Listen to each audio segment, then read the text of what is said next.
Yes students, now I am discussing the numericals on parallelogram law of vector addition. Two forces, first question is two forces of 5 Newton and 7 Newton act on a particle with an angle of 60 degree between them. Find the resultant force. Student, it is a formula based question. So R is equal to under the root of a square plus b square plus 2ab cos theta. Here A as force F1, B as force F2. So the formula is R equal to under the root of F1 square plus F2 square plus 2F1 into F2 cos 60. 60 cos 60 की value put करो 1/2 and solve it. It comes out to be 109 square root. अब आपको क्या find out करना है, इसका angle. Angle के लिए आप बी साइन थीटा अभी हमने पीछे निकाला है. Tangent beta is B sine theta divide by A plus B cos theta. तो साइन थीटा 60 पुट करोगे, यहाँ कॉस 60 पुट करोगे. Sine 60 is √3/2, it is 7 into 1/2. So whenever you get the answer tangent beta is 0.7312, leave it in this form, beta equal to tangent inverse of 0.7312, right? Okay, in second question, two vectors both equal in magnitude have their resultant equal in magnitude of either. दो equal vector है और उनका magnitude किसके equal है, R के. Find the angle between the two vectors. Student, here R is equal to question number 2, R is equal to A is equal to B. दोनों vectors भी equal है और उनका मैग्नीट्यूड किसके इक्वल है, उनके रिजल्टेंट के. तो आर कितना हो जाएगा, under the root of a square plus b square plus 2ab cos theta. तो ये आ जाएगा आपके पास आर स्क्वायर प्लस 2r स्क्वायर cos theta. So it is 2r square plus 2r square cos theta. You can take common here r square लोगे common तो r आ जाएगा. It is 2 into 1 plus cos theta. So it is in class 10th you have studied 1 plus cos theta is 2 cos square theta by 2. If you don't know then you can write out it directly. This is 1 equal to, this is 2 का square हो जाएगा और 2 बाहर आ जाएगा और cos theta by 2. This is 1/2 equal to cos theta by 2. तो अब cos theta कौन से एंगल पे, cos की वैल्यू 1/2 होती है cos 60 पे. तो cos 60 is equal to cos theta by 2. तो theta by 2 equal to 60 degree. तो थीटा कितना हो गया, 120 degree. I think it is clear to you, right? Okay student, before discussing its properties I am discussing 2 more questions. Two forces whose magnitudes are in the ratio 3:5 give a resultant of 35 Newton. If the angle of inclination be 60 degree, calculate the magnitude of each force. Student, this is also F1 upon F2 किसके equal है, 3/5 और resultant कितना है 35.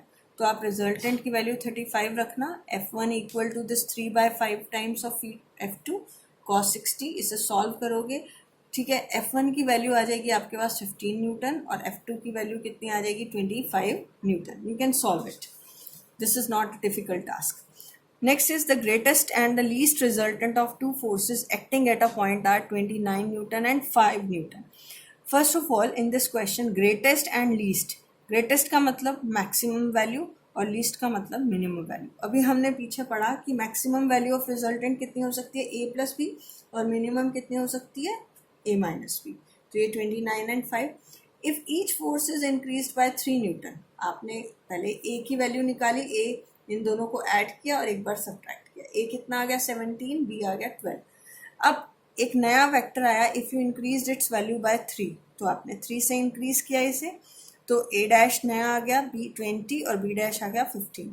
Find the resultant of new force acting at right angle to each other. ये दोनों forces कितने angle पे act हो रहे हैं, 90. तो cos 90 आ जाएगा. a डैश की वैल्यू पुट करो b डैश की, तो आपके पास रिजल्टेंट कितना आ जाएगा 25 newton, right? Is it clear? Now after this we have the properties of vector addition. Properties of vector addition में first property is vector addition is commutative. इस कॉम्यूटेटिव का क्या मतलब है, what do you mean by vector addition is commutative? Students, in the numerical if you have any problem then you can ask from me again. Otherwise these are formula based questions, there will be no problem. In other section I have already discussed, that's why I am discussing it fast. Vector addition is commutative. Commutative means a plus b is equal to b plus a. These are the properties of vector addition, properties of vector addition. So this is represented by the site OP. Vector A is represented by the side OP, and this is PS vector B. Now this is resultant R, and if you complete this parallelogram, this is OQ, this is vector B, and this is vector A. Now I want to prove A plus B is equal to B plus A. Simple parallelogram draw कर लेना. OP side of the parallelogram is represented by vector A and OQ is represented by the vector P. ठीक, तो एक बार आप triangle लोगे OPS. In triangle OPS में आप triangle लो लगाओ. OS is equal to OP plus PS. कितना आ जाएगा? A plus B is equal to R. अब मैं ट्राइंगल लेती हूँ OSQ. OSQ ये ट्राइंगल है. तो अब इसमें देखो OSQ में ये दोनों वेक्टर सेम ऑर्डर में है, तो OS is equal to OQ plus QS. तो OS R है, this is B and this is A.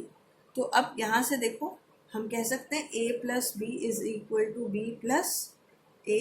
This means the vector addition is commutative. Vector addition is commutative, right? Now the next is vector addition is associative. In the next we will prove vector addition is associative. Associative means vector addition is associative. Associative का मतलब क्या है? A plus B plus C is equal to A plus of B plus C. Right, तो आप A plus B को पहले add कर रहे हैं और फिर C कर रहे हैं, इसमें B प्लस C पहले कर रहे हैं और फिर A कर रहे हैं. तो अब इसको प्रूव करने के लिए हम ये ले लेते हैं, this is vector A, this is vector B and this is vector C. तो पॉलीगन लॉ के अकॉर्डिंग ये आपका क्या हो जाएगा? रिजल्टेंट. ठीक है, this is O P Q and S. Right, तो अब पहले हम लेते हैं लेफ्ट हैंड साइड प्रूव करेंगे. इन ट्राइंगल जॉइन मैंने किया OQ को, in triangle OPQ. Triangle law लगाओ. OQ is equal to OP plus PQ. It is A plus B. OQ आ गया. अब ट्राइंगल लेंगे हम OQS. OQS. तो OS is equal to OQ plus QS. It is A plus B plus C. What is this? This is resultant, or you can name it as R. Anything OS you can name it, right? This is equation number 1. अब मैं इसमें क्या करती हूँ, इस PS को join कर देते हैं. इसको ज्वाइन कर देते हैं PS को. अब आ जाएगा आपके पास triangle, in triangle PQS. In triangle PQS. तो PS is equal to PQ plus QS. PS is equal to PQB plus C. अब मैं ट्राइंगल लूंगी OPS. In triangle OPS. OS is equal to OP plus PS. OP कितना है? A, और ये कितना है? B plus C. OS is R equal to A plus of B plus C. So from first and second you can say A plus B plus C is equal to A plus of B plus C. Means you can add it in any order, the resultant remain same. Okay, next application we will discuss in the next lecture. Thank you.